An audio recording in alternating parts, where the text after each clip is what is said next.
here we go. Do you guys know that I'm a puppeteer? My hand is stuck.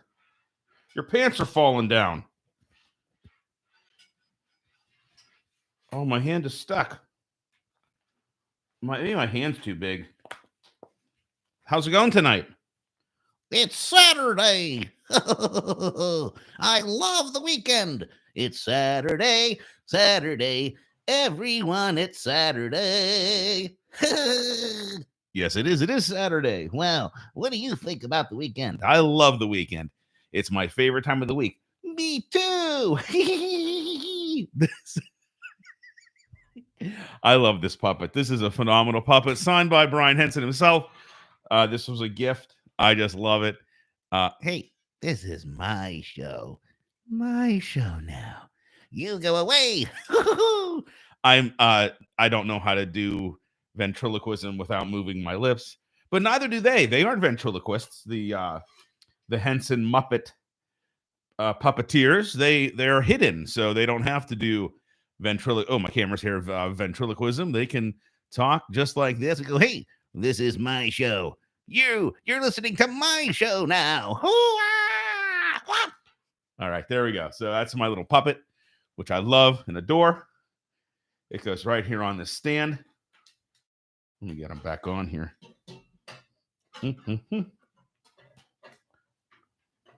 There we go. And he'll just hang out right over here.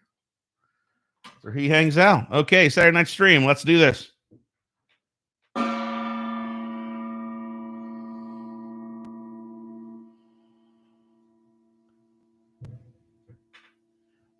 I must get into the mood.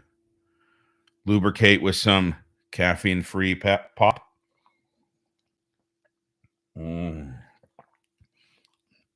My dog was down here, and then we heard some weird noises, and she is gone. I'm not sure what the weird noises were. It is raining outside. I heard thunder earlier, weird thunder in February, and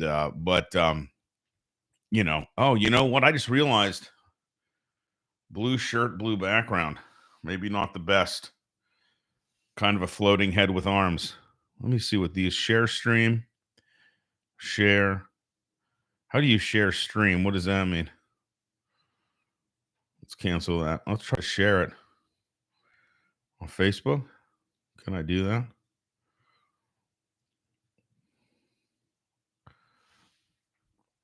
Let's see.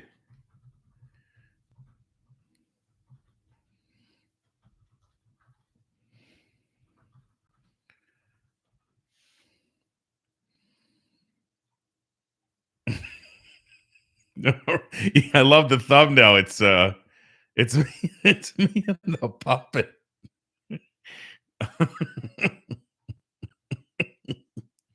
I should share on LinkedIn. Does anyone even go on LinkedIn? I don't know.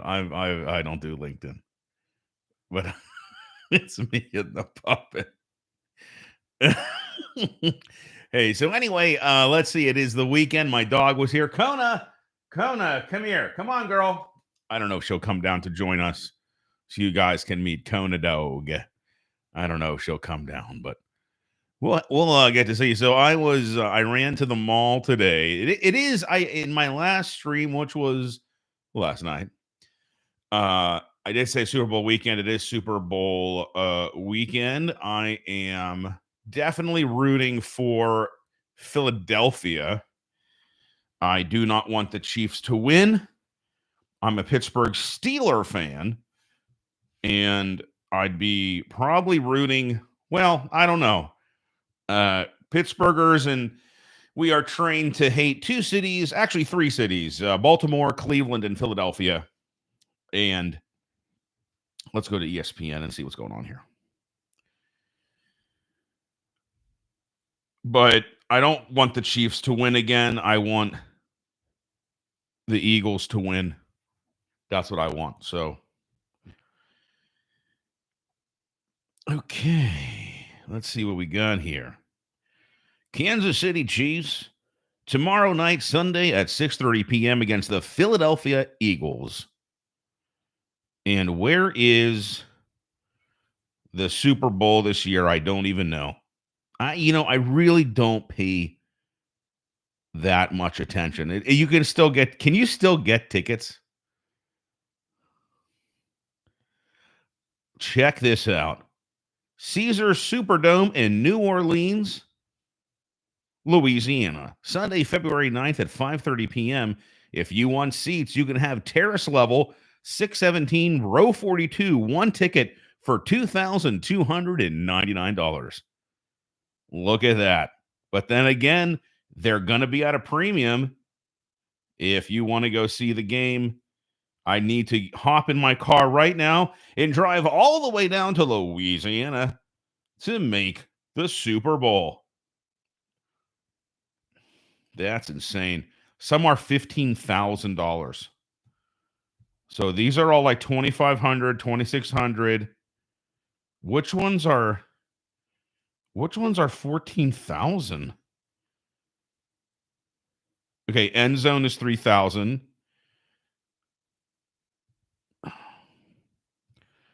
I want to see these $14,000 ones. Upper box sideline, upper box end zone, corner. Oh, I need to unclick the cheaper ones. Okay, clear selections. I want to see what a 14. No, those aren't 14,000 either. Well, maybe. Wow, 6,000. That's insane.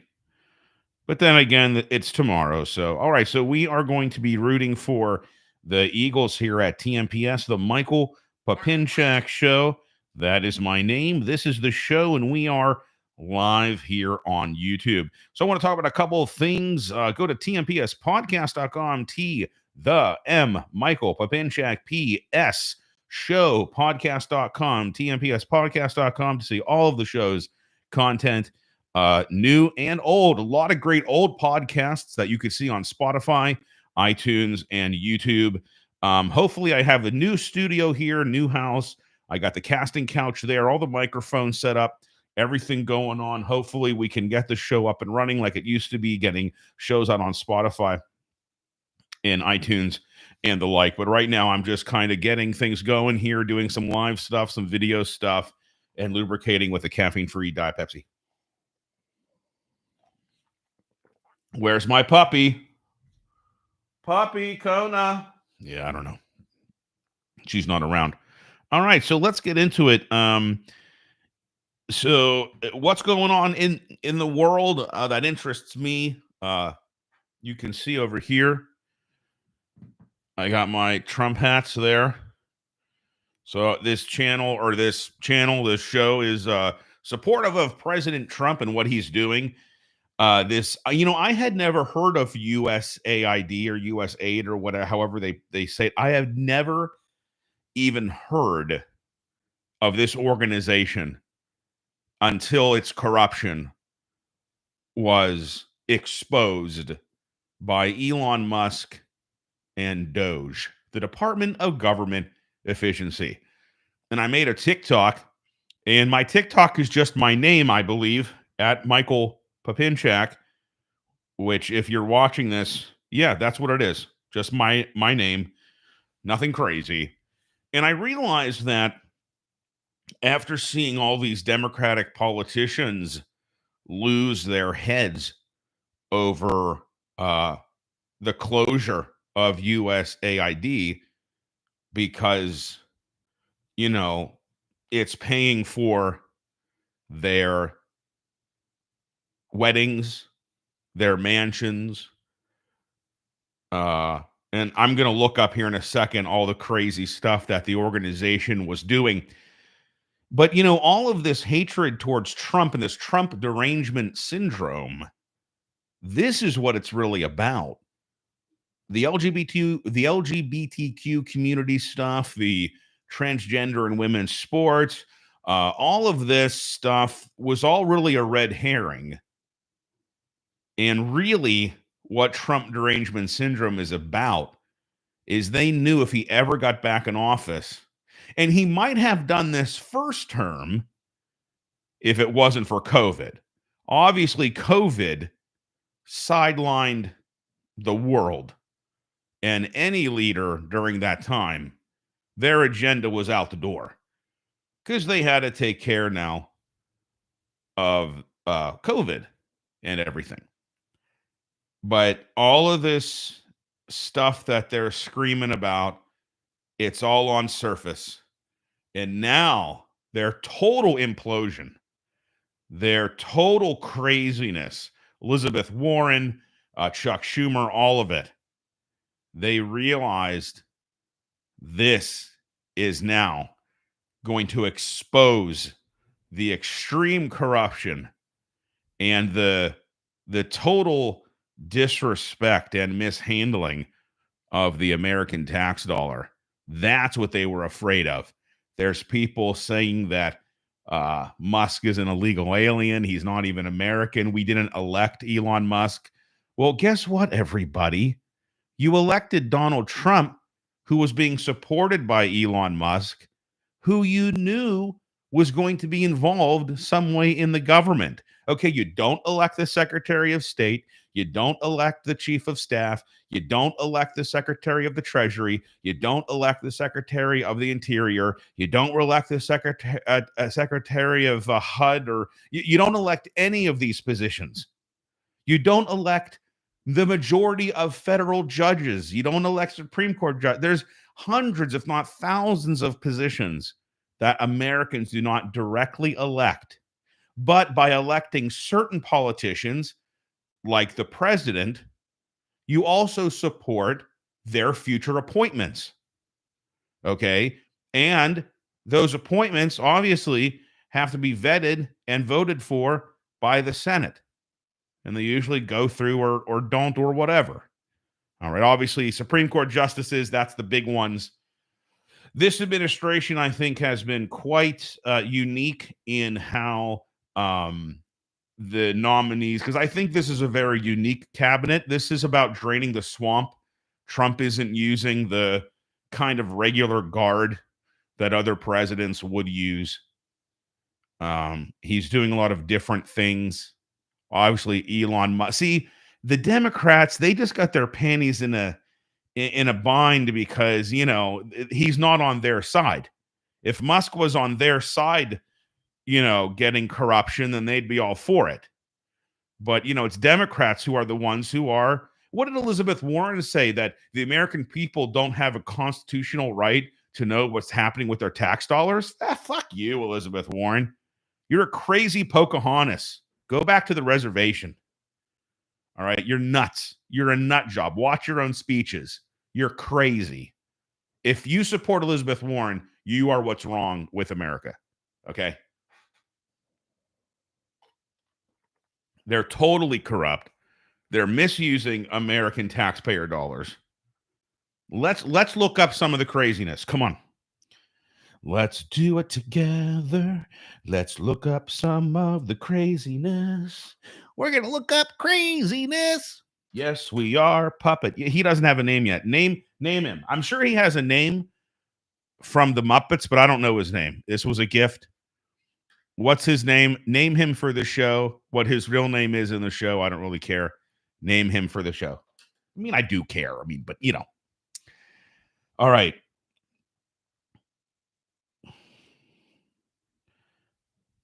I don't know. I don't even know what to Google.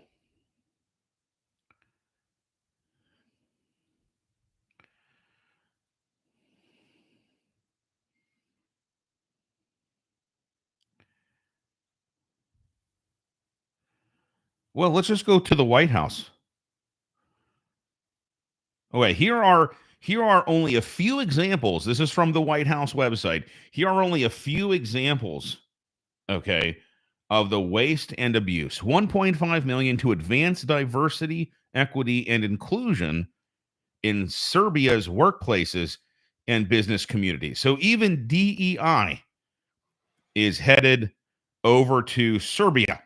70,000 for more DEI musical, for a DEI musical in Ireland. Okay, guys, I'm only 2 in. And the amount of American people's health care we could be helping with 1.57 million dollars. I mean, it's just unbelievable. 2.5 million for electric vehicles in Vietnam. First off, why are we helping Serbia, Ireland, and Vietnam?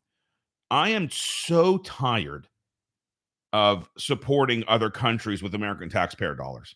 They shouldn't get a fucking dime unless it's, support like Ukraine. I can understand helping a country against another country in war and all of that, but for electric vehicles in Vietnam, forget it. 2.5 million. How could that go towards helping our infrastructure, helping children, feeding the homeless here in the United States, helping you with healthcare? 47,000 for transgender opera. Listen, oh my God, in Colombia. Holy Lord, baby Jesus. I was at the Lego store today. I'm not going to say the names, but I don't know if this is an initiative by the Lego store or what, but my Lego store seems to be exclusively staffed by members of the LGBTQ plus community. And the name tag said they, he, she. So I guess that just means anything goes with this person. If I should, now this was, in my opinion, based on the look and the voice, a biological female. So I guess this person with a boy's haircut, though. But then again, some girls have short haircuts, not short like mine, obviously, but kind of like a split in the middle, kind of cool, boy's haircut, right? But then again, could just be a short haircut for a girl or a woman as well.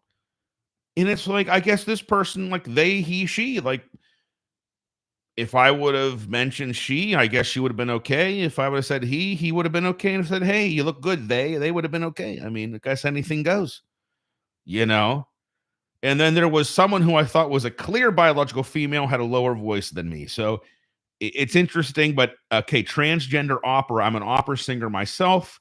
That's my profession.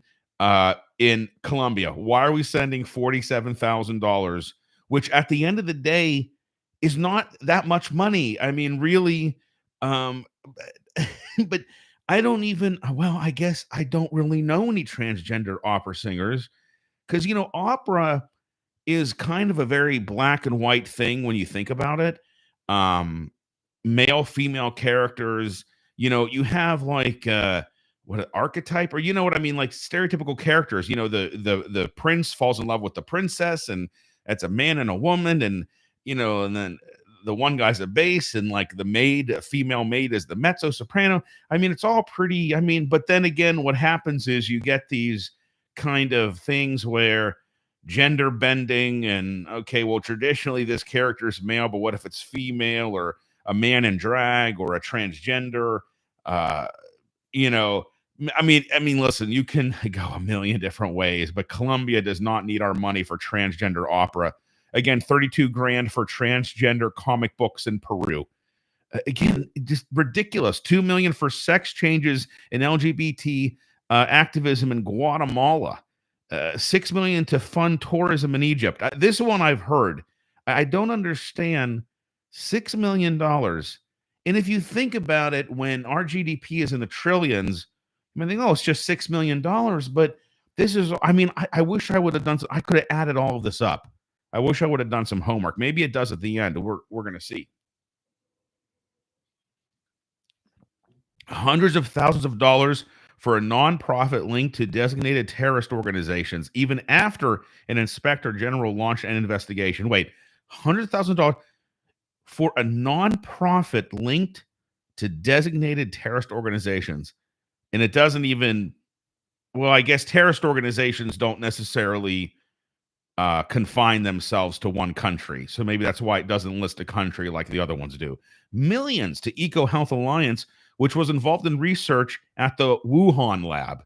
All right. Hundreds of thousands of meals that went to Al-Qaeda affiliated fighters in Syria, funding the print personalized contraceptives, birth control devices in developing countries, hundreds of millions of dollars to fund irrigation canals, farming equipment, and even fertilizer used to support the unprecedented poppy cultivation.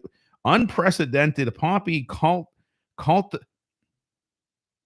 cultivation and heroin production in Afghanistan benefiting the Taliban. The list literally goes on, and it has all been happening for decades. Under President Trump, the waste, fraud, and abuse ends now. Wow. Let's see if there's even more. Let's see. I mean, you know what? Okay, so here's the New York Times fact checking.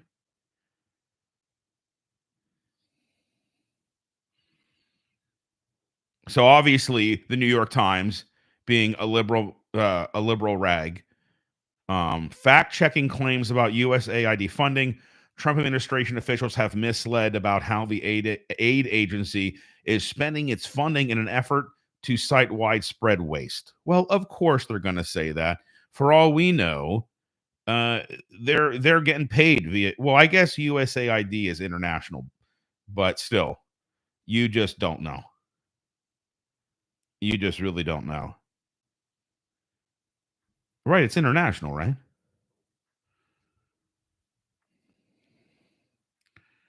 The Department of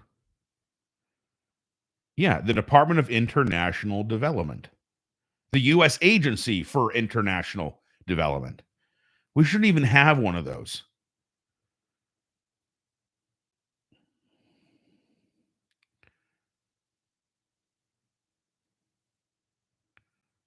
Wow. Can you imagine that? How long? He hasn't even been in office that long. He's shutting down agencies. That's why we love him. That's why we love him.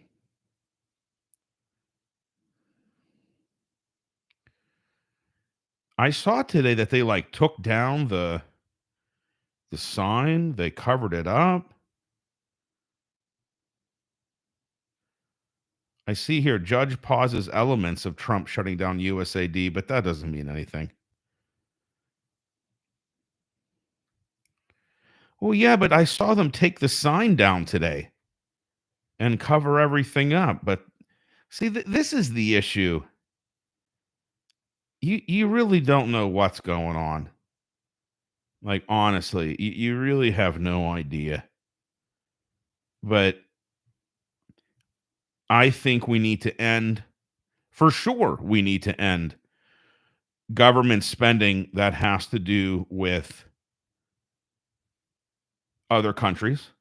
There's no reason why we should be helping other countries with transgender opera. If they want to have transgender opera, then they should be dealing with that themselves. And that's the bottom line. And if they don't want transgender opera, then they're not going to have transgender opera. Okay? I hope they have regular opera. As an opera singer myself, I hope they have phenomenal regular. When I say regular, just opera.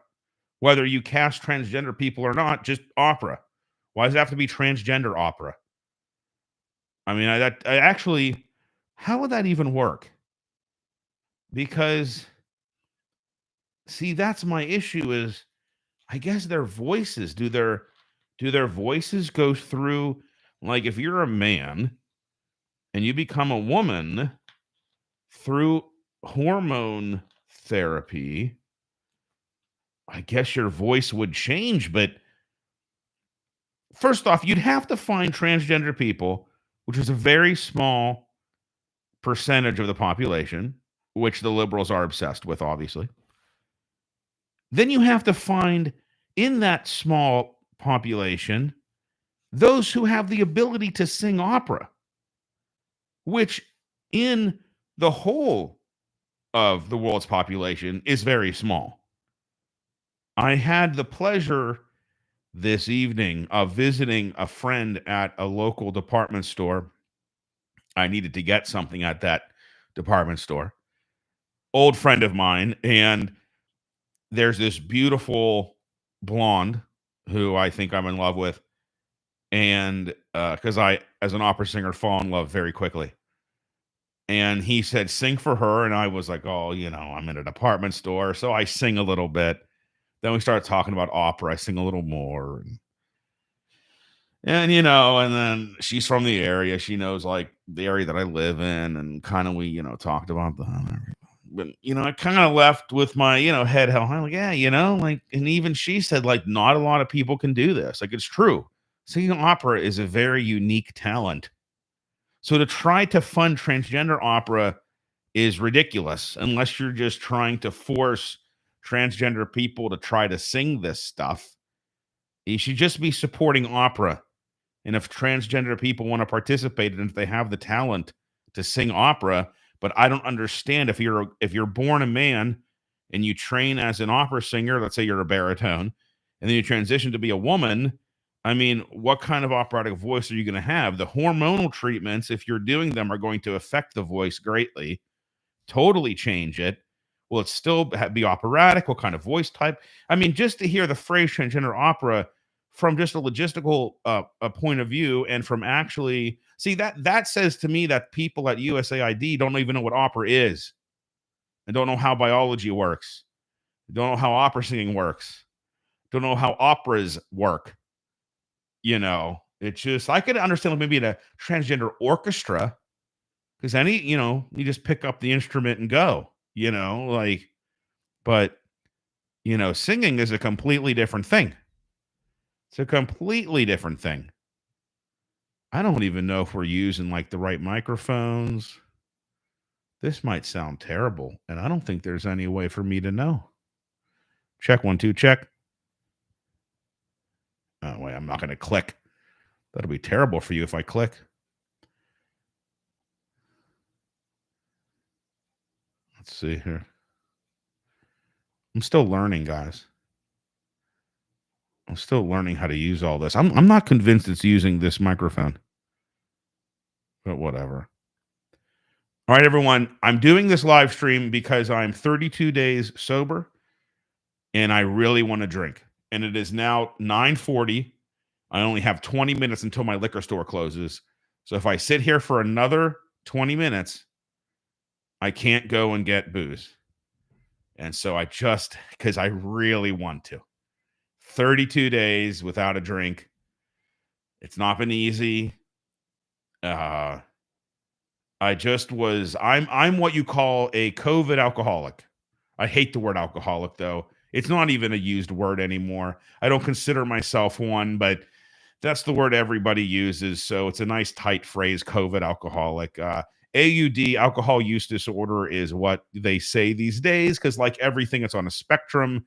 Even even they say like a lot of people who drink a lot aren't even alcohol dependent. I wasn't alcohol dependent. I didn't need it to function. I didn't wake up shaking. Just in the evenings when I was bored during COVID, basically what happened is I was into forced isolation. I had no one around. I lived alone, couldn't see my friends, and had no alcohol problems before that. And due to forced isolation, I developed a drinking problem. And it just got to the point where I was just drinking too much, and it was only in the evening. It was affecting my life a little bit, but for health reasons, in the new year, I really wanted to stop. And again, it didn't really, I'm still able to function, pay my bills. I'm not homeless. I have a house. I pay my mortgage. If you watch Intervention, the show Intervention, these are extreme cases where people are homeless, or, they can't live on their own. So they're either couch surfing, or they are homeless, or they're living with a mother or a sister or a relative, or something of that nature. And they don't have a job, they don't pay bill, they literally drink all day or do drugs all day, and that's not me. I never woke up and wanted a drink. Never drank before noon, never drank before 5. Well, unless it was Christmas or something, and we were having cocktails before, I don't know, maybe. I'm talking about on a regular day. Never before 5. That was a weird thing. I didn't want it. It wasn't until the evenings when I wanted a drink, and it was all about COVID. I was in a situation where I had no job. I had nothing to wake up for. I couldn't see my friends or family. I was isolated, forced isolation, as I call it. And like a lot of people, you just keep some alcohol around, some bottles of wine, a couple bottles of booze, for people coming over for parties or leftover from past get-togethers. And in the evenings, I just enjoyed a couple glasses of whatever, and or a couple of beers or whatever I was drinking. Scrolled through TikTok and social media, and then that just kind of kept going and going and going because I had nothing to do. And then even out of COVID, the habit just continued, and it continued to the point where I just was no longer happy with how I felt, with just the whole idea. I thought, this is insane. I'm at the liquor store all the time, and it just became to me a habit, not a habit in the sense that I was dependent. I had no issue, not drinking for a few days. I remember I was sick, and actually, I'll tell you how. Okay, hold on. let me lubricate. So some people might say I'm sober because I got a DUI and it was court ordered to go to AA and all this, or I got sober because I had an accident, or this, that, and the other, and or crashed and burned, or I had an intervention, or whatever, right? Lost my job, just hit rock bottom. Well, my plan was to not drink starting January 1st, but I went to a New Year's Day dinner and there was alcohol, and I said, I'll have a drink. It's New Year's Day, we're having dinner, no big deal. Well, then, a couple days into the new year, I was still drinking. Then a couple more days into the new year, I was still drinking. And I was thinking, God damn it, I really wanted to do dry January and, nip this in the bud. Nib. No, it's nip. Yeah, nip this in the bud. And I just couldn't stop because I had been doing it now for years. Just this habit of drinking in the evenings. And so I cooked. I got, a pack of boneless, skinless chicken breasts from the grocery store. And I cooked them up. And I had one for dinner. And then the other two were, either for, previous meals, or cut them up for chicken salads or whatever. Just, cooked them up. So I had my chicken breast that night with some vegetables and some mashed potatoes, and tasted good. Was fine with me. And the next morning, I woke up ill. I also had drank that night too, to excess, because my drinking got to the point of beyond a therapeutic dose, to excess, right?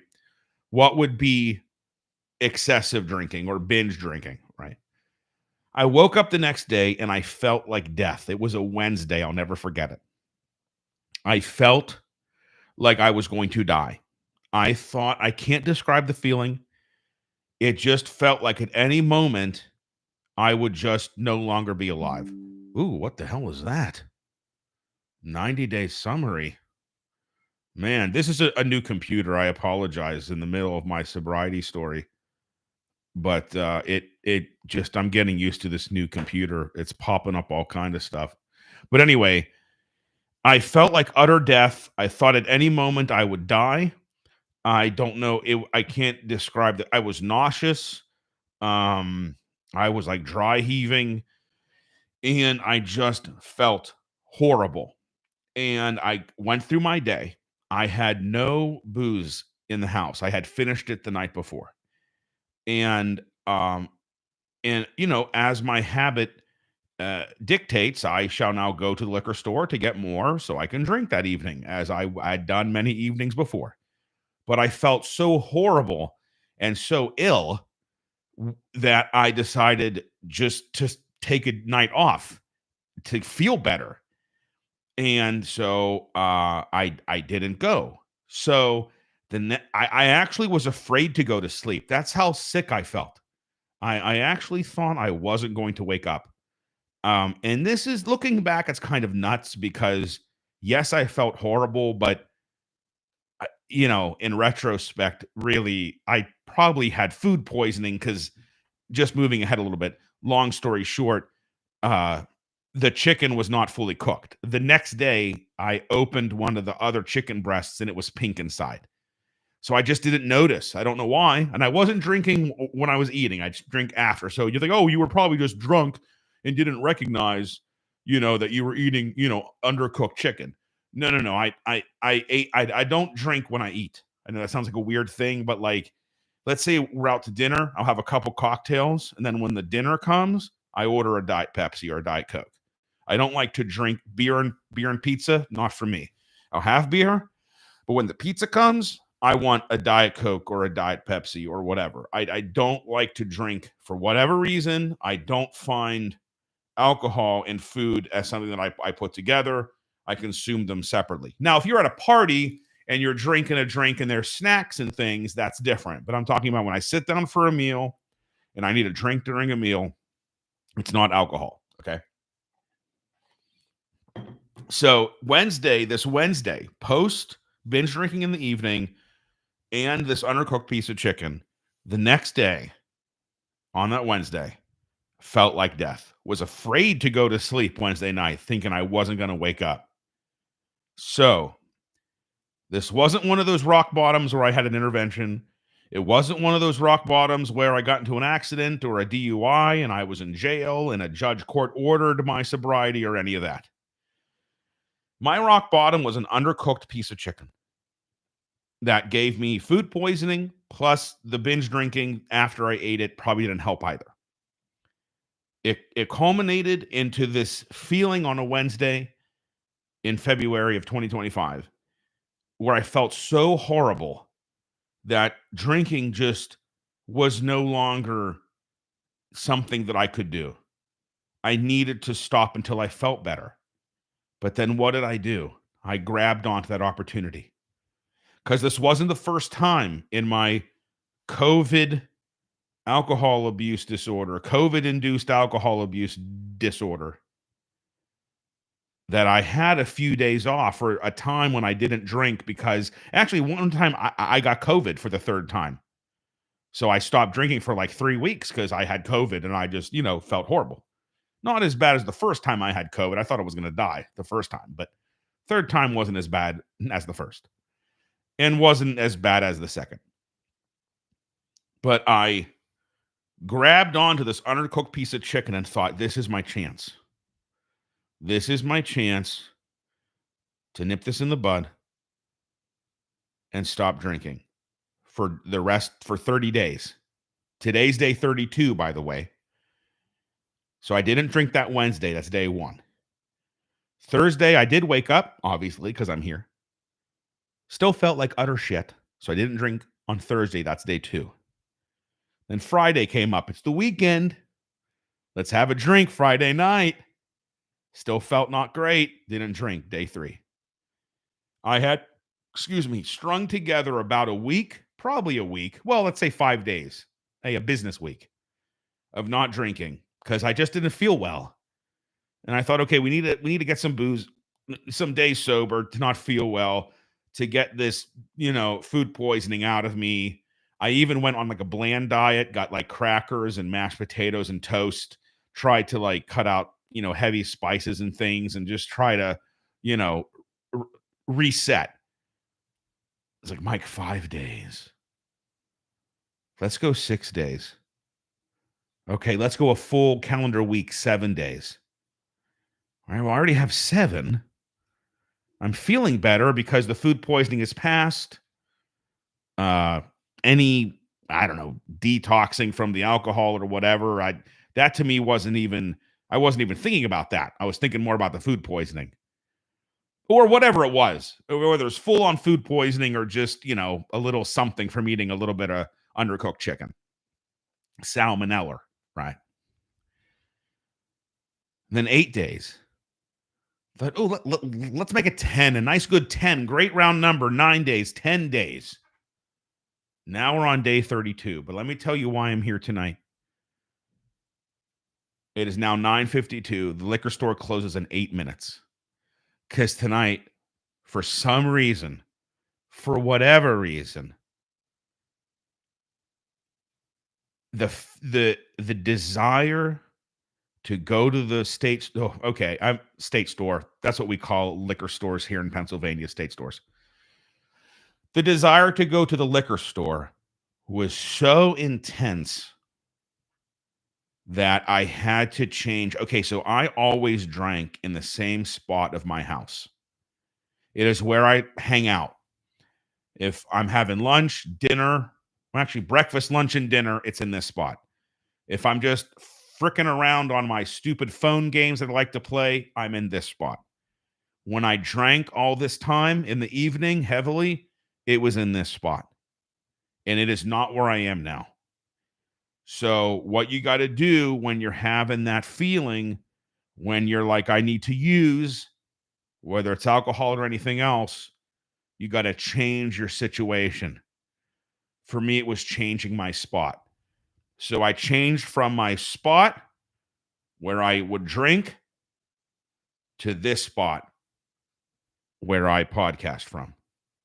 It is now 9:53. 7 minutes. I just have to sit here 7 more minutes. Honestly, if I jumped in my car right now, it'd probably be closed by the time I got there. It doesn't matter. For dramatic purposes, I got to sit here 7 more minutes. Because even if that feeling persists, I can't go to the liquor store. It's closed. Could I go to a bar? Sure. But the style of drinking that I was doing, I wouldn't make it home. You know, I'd get a DUI or something. You know what I mean? And I don't want to go to a bar. That's not the kind of drinking that I was doing. That's not where I was doing this. I was, and that's another issue. I was drinking alone at home. That's what people say. Oh, an alcoholic. What's the definition? Someone who drinks alone at home. Well, not really. That's a definition. That could be a style of someone who abuses alcohol. Well, they're always drinking alone at home, or they're just drinking a lot at home. You know, they're drinking all day at home or whatever. You don't, it doesn't matter where you're drinking. It's how you're drinking that dictates if you're on the AUD spectrum. I thought that was interesting to read that most people who develop complications with their fatty liver, cirrhosis, actually a lot of people who develop health complications from alcohol use are not dependent on the substance. They just drink alcohol because that's just what they do. I know a guy, every night he drinks beer. He doesn't get fucked up. He doesn't get drunk. He doesn't abuse his wife. He doesn't crash his truck or his car or whatever he drives. He just every night has some beers. No big deal. Nothing wrong with that. You want to have a couple beers? Well, I wasn't having a couple beers. I was having a lot of liquor. And it just escalated over time. And it was something I wanted to do, something I was trying to do. It just, and my shrink and I talk about it. And I have, all kind of things I could say that don't really matter.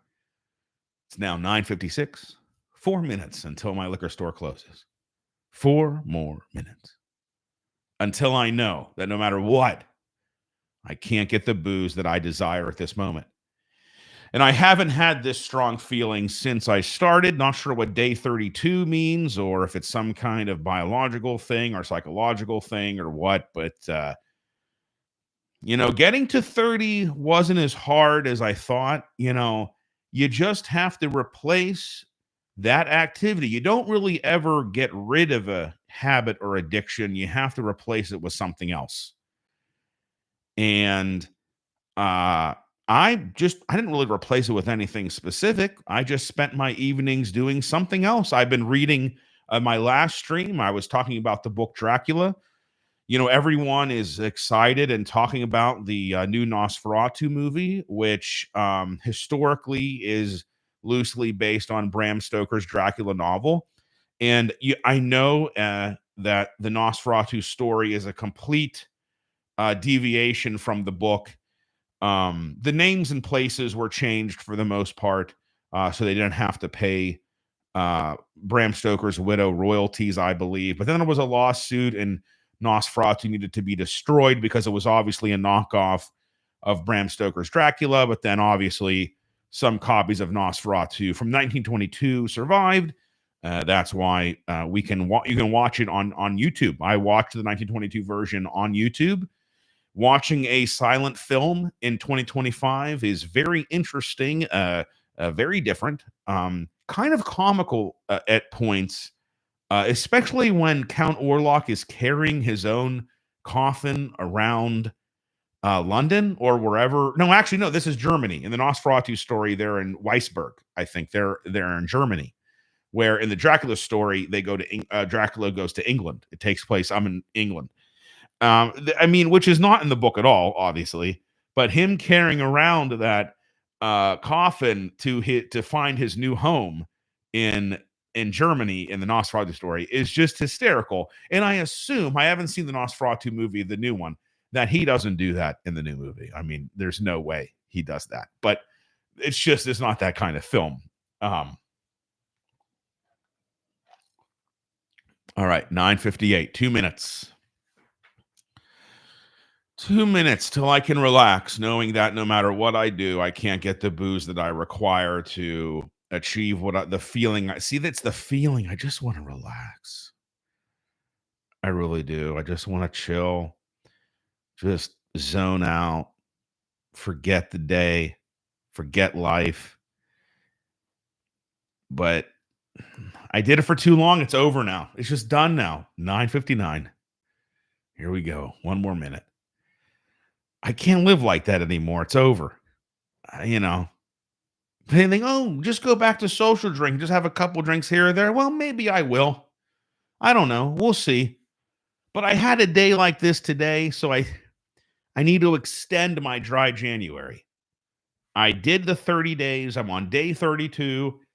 I need to keep it going and hope days like this don't exist anymore, where I have to have it or I just can't function. Well, no, I can function. It's the feeling, this overwhelming feeling that I have to consume it so I can feel a different way.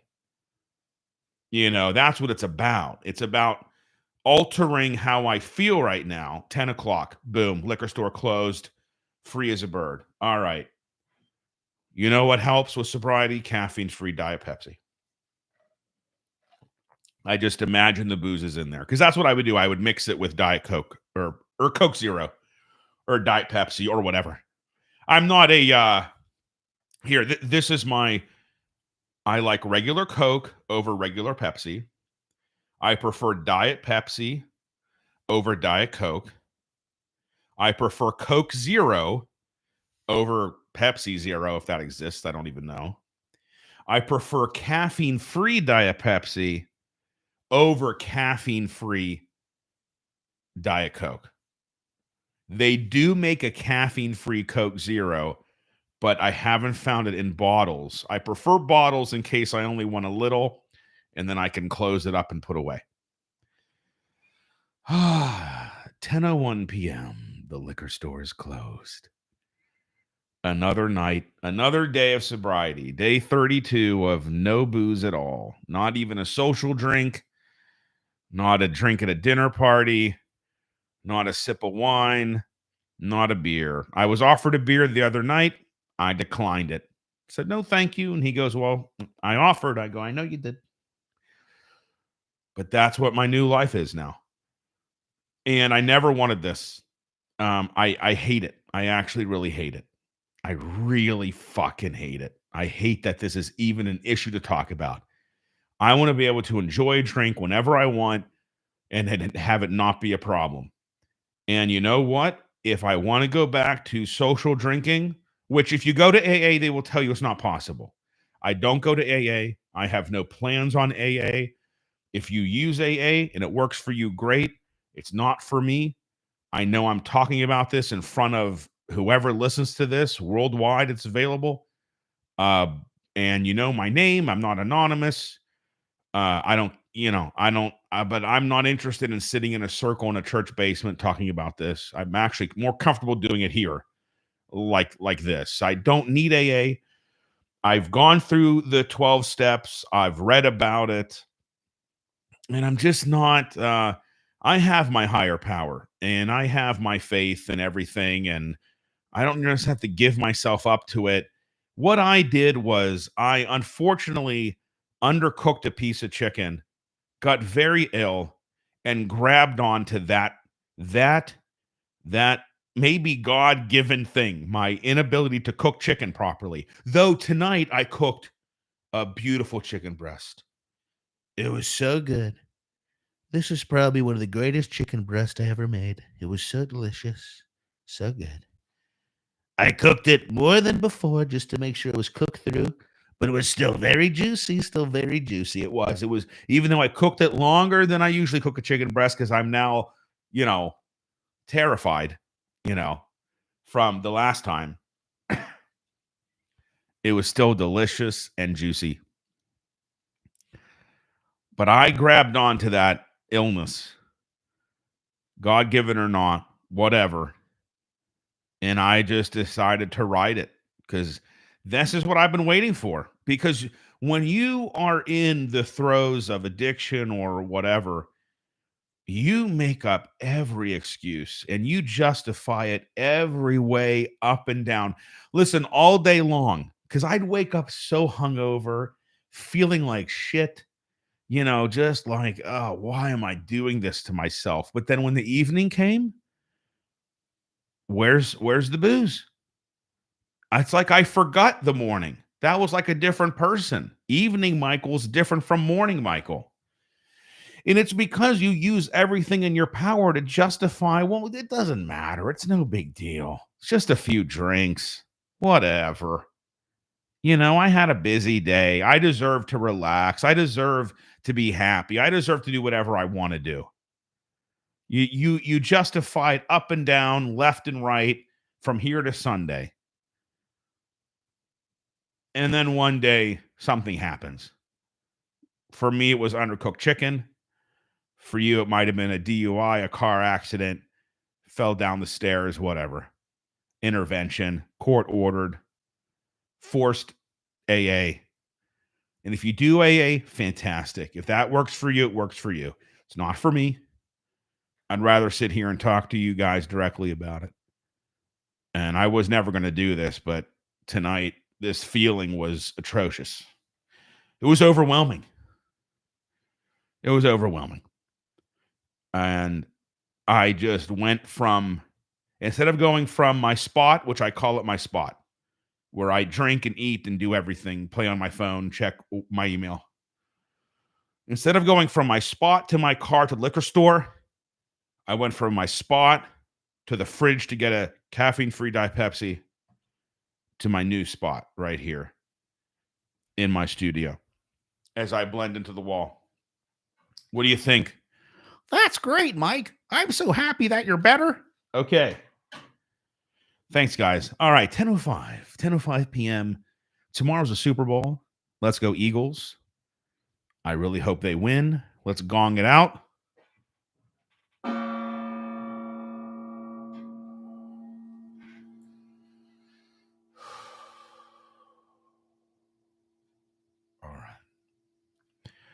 All right, guys, 10:06 p.m. We'll see you next time here on the Michael Papinchak Show. Go to tmpspodcast.com for more content, and we'll see you next time.